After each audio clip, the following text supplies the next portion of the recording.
সোনার ডিমগুলো বিক্রি করে তোর জন্য বড় মাছ কিনে আনবো, আর তার ডিম তোকে রান্না করে খাওয়াবো। এখন মাছের ডিমগুলো বিক্রি করতে চাই।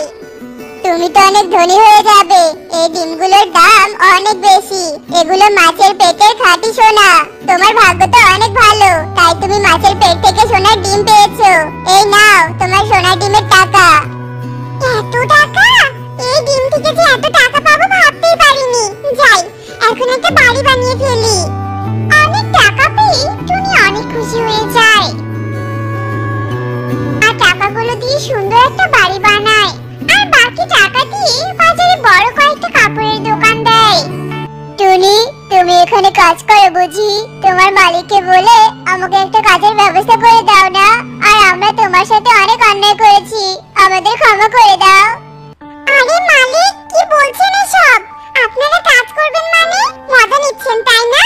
আরে কয়টা দোকানের মালিক আমি নিজেই। কি বলছো টুনি, তুমি নিজেই মালিক? তুমি তো দেখছি গরিব থেকে ধনী হয়ে গেছো, আর আমরা ধনী থেকে গরিব হয়ে গেছি। এখন আমাদের কাছে কিছুই নেই। আমার ছেলে কনককে সব জমি জমা লিখে দিয়েছিলাম, আর কনক সব জমি বিক্রি করে মদ খেয়ে খেয়ে নষ্ট করেছে। এখন আমাদের রাস্তায় নেমে দিয়েছে। টুনি, তুমি ঠিকই বলেছিলে, আমার ছেলে মদ খায়, কিন্তু তোমার কথা না বুঝে আমি ছেলেকে শাসন করা বাদ দিয়ে তোমাকেই গরিব বলে অপমান করেছি, তাই আজ আমাদের এই অবস্থা। টুনি, আমাদের টাকা আমাদের ছেলে কনক চুরি করে মদ খেয়েছে, আর ওর মিথ্যে কথা শুনে আমরা তোমাদের বন থেকে তাড়িয়ে দিয়েছি। টুনি, আমাদের ক্ষমা করে দাও, আর আমাদের কাজ দিয়ে সাহায্য করো। ঠিক আছে, আপনারা এখন থেকে আমার দোকানে কাজ করবেন। আর শুনুন, ধনী গরিব সবাই হলো পাখি, তাই সবার সাথে ভালো ব্যবহার করা উচিত, আর সবার কথায় গুরুত্ব দেওয়া উচিত। গরিব বলে তাদের কথাকে অবহেলা করা উচিত নয়।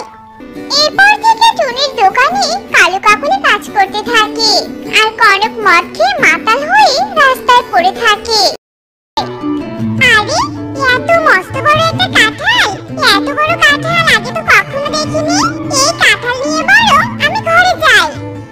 এই বলে কাকুলি ওই কাঁঠালটার পাশে যায়, আর যখনই কাঁঠালটা স্পর্শ করে তখনই একটা কাঁঠাল ঘরে পরিণত হয়। এ আমি স্বপ্ন দেখছি না তো? এত বড় কাঁঠালের ভিতর আবার ঘর!